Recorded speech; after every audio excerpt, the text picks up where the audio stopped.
भाई लोग मार्केट में एक न्यू एनिमे आ गया है जिसे न्यू बिग एनिमे बताया जा रहा है। यहाँ तक कि मेरा बेकार पड़ा हुआ दोस्त भी इसे देखना शुरू कर दिया है, तो मैं सोचा चलो थोड़ा मैं इसे एक्सप्लेन कर दूं और थोड़ा व्यूज भी कमा लूं। यह एनिमे का स्टोरी एलियन और भूत पे रिवॉल्व करता है। इसको काफी समय थोड़ा हट के एनिमे देखना था, उसी के लिए है ये, जिसमें मैं भी आता हूँ। एनिमे का स्टार्टिंग में एक लड़की को दिखाया जाता है जो काफी ज्यादा ही परेशान है अपना बॉयफ्रेंड से, क्योंकि उसका बॉयफ्रेंड काफी ज्यादा ही कंजूस है। यहाँ तक कि जब वह उसे डेट पर लेके जाने के लिए कहती है तो वह उसका पैसा भी उसी से मांगता है। यहाँ तक कि वह उसे पीट भी नहीं पाती है और उसे पीटने के चक्कर में खुद ही पिटा जाती है, जिस कारण से वो अपना बॉयफ्रेंड से ब्रेकअप कर लेती है, क्योंकि बॉयफ्रेंड तो कुछ फायदा हो ही नहीं रहा है। फिर हमें पता चलता है वह उस लड़की को इसलिए बॉयफ्रेंड बनाई थी क्योंकि उसका शक्ल केन ताकाकुरा जैसा दिखता है, जो कि उसका एक फेवरेट एक्टर जैसा दिखता है, और उसको अट्ठे कट्टे बॉडी बिल्डर जैसा लड़का पसंद आते हैं। फिर बेचारी गुस्सा में यूं ही टहल रही थी, तभी उसको एक चश्मिश लड़का दिखता है जो कि एक बेंच में बैठकर बुक पढ़ रहा था, और उसे क्लास से कुछ लड़का उसके ऊपर कागज फेंक कर उसको परेशान कर रहे थे। लेकिन फिर भी बेचारा वो लड़का इस सब पे ध्यान ना देकर अपना बुक पे ध्यान दे रहा था, जिसे देखकर मोमो काफी ज्यादा ही गुस्सा हो जाता है, क्योंकि थोड़ा देर पहले वो अभी अपना बॉयफ्रेंड इसी तरह से पिट रही थी। तो वह उस लड़की को बचाने के बारे में सोचती है और उसके बेंच में जाकर बैठ जाती है, क्योंकि वह आज मेकअप करके नहीं आई थी, इसलिए सबका रिएक्शन रहता है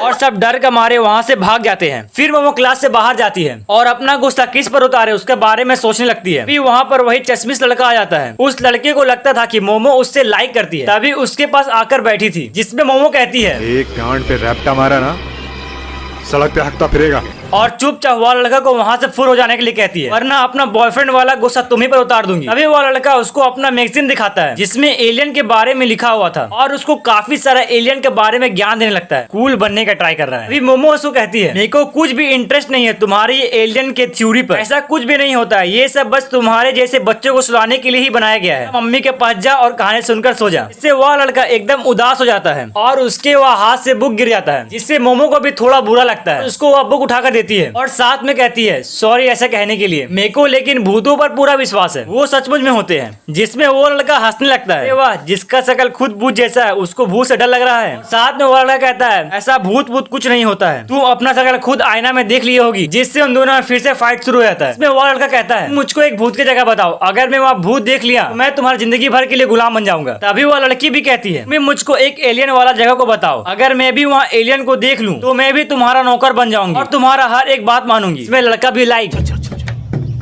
तो जैसे ही रात होता है तो मोमो नागी जनरल हॉस्पिटल चली जाती है, जो कि कई सालों से बंद था, और वह लड़का जिसका नाम कारुन है जो कि एक अंधेरा टनल में चला जाता है। फिर हमें पता चलता है वह लोग भी बस खाली लंबा लंबा डिंग मार रहा था, वो लोग भी आज तक भूत को नहीं देखा है, ठीक हम लोग की तरह। जिसमें मोमो कहती है अगर तुम आज तक एलियन को देखा ही नहीं है तो मुझे फिर यहाँ क्यों लाई? जिसमें वो कारुन कहता है तुम भी ज्यादा शरीफ का चोला मत हो, तुम भी तो मुझे यहाँ पर भेज दिया हो। जिसमें मोमो बताती है भले ही मैं भूत को नहीं देखी हूँ, लेकिन मेरी दादी भूत को देखा करती थी और उससे बात भी करती थी। इसमें मोमो कहती है मैंने भूत को नहीं देखा हूँ, लेकिन मेरा दादी भूत को देखा करती थी और उससे बात भी करती थी। उन्हें मुझे एक पोस्ट भी बताया था, लेकिन सब लोग मुझे यह पोस्ट करते हुए देखकर मजाक उड़ाया करते थे, और मैं एक लड़के को पसंद करता था, लेकिन वो भी मुझे ऐसा करते हुए देखकर मजाक उड़ाया करता, जिससे मुझे अपने दादी पर काफी ज्यादा गुस्सा आने लगा। लेकिन मुझे बाद में एहसास हुआ कि मैं इस बात पर गुस्सा नहीं करती थी कि वे लोग मेरा मजाक उड़ाया करता, बल्कि मैं इस बात पर गुस्सा करते थे कि वह लोग मेरा दादी के बातों पर मजाक उड़ाया करता था। इस कारण से मुझे दादी पर पूरा तरीका से विश्वास है। जिसमें मुकारुन कहता है खैर जो भी हो, लेकिन मुझे एक बात का पता है वो लोग तुम्हारा पोस्ट का नहीं बल्कि तुम्हारा शकल का ही मजाक उड़ाया करता होगा। तभी कारुन को एक खून से लिपटा हुआ पैर दिखता है। जब वह लाइट को उठाता है तो उसको बिना मेकअप किए हुआ एक लड़की नजर आता है। सॉरी जान में तो थोड़ा सच बोल दिया। जिसे देखकर वह एकदम डर जाता है और वहाँ से भागने लगता है। इसमें मोमो उसको बताती है अगर वो बूढ़ी है तो वह टर्बो ग्रैनी ही होगी, वहाँ से भाग जाओ, अगर तुमको वो पकड़ लेगी तो तुम्हारे ऊपर कर्ज लगा देगी। इसमें वह सोचता है अभी तो मेरा शादी ही नहीं हुआ है, और वहाँ से स्पीड में भागने लगता है, लेकिन कोई फायदा नहीं। टर्बो ग्रैनी इसको तुरंत पकड़ लेती है, जिससे उसका तुरंत फोन कट जाता है। इसमें मोमो भी लाइक काफी अच्छा लड़का था, भगवान उसका भला करे। अभी उसको दूर से एक चंपू का शकल का एक इंसान नजर आता है, जो कि उसको देखकर काफी क्रीपी स्माइल दे रहे थे,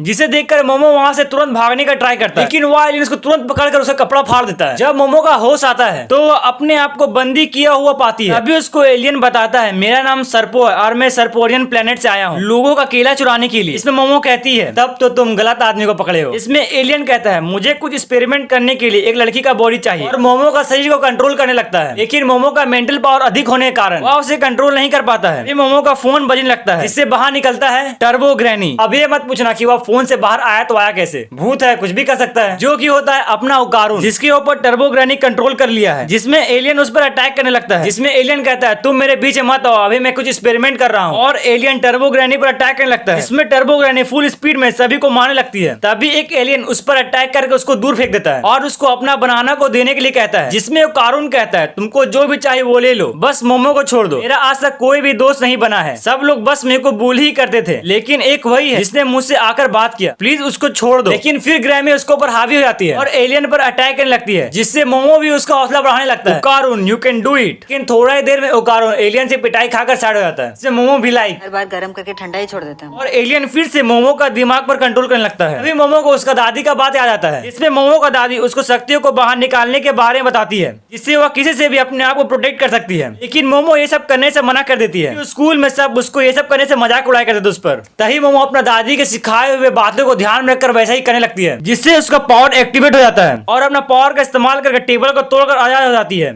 और एक एलियन को जबरदस्त किक मारती है, जो एकदम दीवार तोड़कर बाहर निकल जाता है और चांद से आकर टकरा जाता है। दरअसल ये एलियन का यूएफओ है जो चांद की तरह दिख रहा है। जब एलियन जाकर उसे टकराता है तो वह वापस यूएफओ बन जाता है। लेकिन अभी भी सब कुछ खत्म नहीं हुआ है, क्योंकि टर्बो ग्रैनी अब मोमो पर अटैक करने लगता है। लेकिन मोमो किसी तरह से अपना पावर का इस्तेमाल करके ओकारुन को टर्बो ग्रैनी के कंट्रोल से छुड़ा देती है। लेकिन अभी भी ये पूरी तरीके से ठीक नहीं हुआ है, क्योंकि टर्बो ग्रैनी ने ओकारुन का दोनों गोटियां बाहर निकाल लिया है। जब तक ओकारुन का गोटियां टर्बो ग्रैनी के पास है वह तब तक ओकारुन कभी ठीक नहीं होगा। अगर ओकारुन को फुल तरीके से ठीक होना है तो वही टनल में जाकर टर्बो ग्रैनी से वापस फाइट करना पड़ेगा, और जितना ही पड़ेगा, जो कि इम्पॉसिबल है। और मोमो बताती है भले ही टर्बो ग्रैनी यहाँ से गायब हो चुकी है, लेकिन उसका कंट्रोल अभी भी तुम्हारा अंदर है। मैं अगर तुम्हारे अंदर से अपना पावर को हटा दूंगी तुरंत टर्बो ग्रैनी तुम्हारे ऊपर हावी हो जाएगा, जिसमें ओकारुन फुल फॉर्म में वही टनल में वापस टर्बो ग्रैनी से लड़ने के लिए चले जाता है और अपना कपड़ा उतार कर मोमो को दे देता है ताकि वो अपना घर वापस चली जाए। लेकिन मोमो जाने से मना कर देती है। जब तुम पहली बार टर्बो ग्रैनी से मिला था, डर का मारे चिल्ला कर मेरा कान का पर्दा फाड़ दिया था और जा रहे अकेले लड़ने के लिए, और उसे कपड़ा मना करके उसके साथ चलने लगती है, जिसमें ओकारुन कहता है फिर भी तुम ये कपड़ा पहन लो, अगर तुम ऐसा चलोगी तो सही से लड़ नहीं पाऊंगा। ओकारुन का यह बात सुनकर मोमो का दिल जोर जोर से धड़कने लगता है कि यह सेम डायलॉग मोमो का फेवरेट एक्टर ताकाकुरा ने भी बोला था। मोमो उसका नाम पूछती है तो ओकारुन बोलता है मेरा रियल नेम केन ताकाकुरा है। इससे मोमो एकदम शॉक हो जाता है और ये चैप्टर यहीं खत्म हो जाता है। तो दोस्तों, क्या ये कभी कपल बन पाएंगे, या ग्रैमी से वह कभी अपना 2 करोड़ वापस ले पाएगा, या ओकारुन अपना अकेले एलियन से बचा पाएगा? अगर आपको ये जानना है तो जाकर देन देखिए। ये एनिमे लेटेस्ट चल रहा है जो काफी ज्यादा ही हाइप में और काफी ज्यादा ही मजेदार है। तो गाइस, मिलते हैं इसी तरह के इंटरेस्टिंग वीडियो में।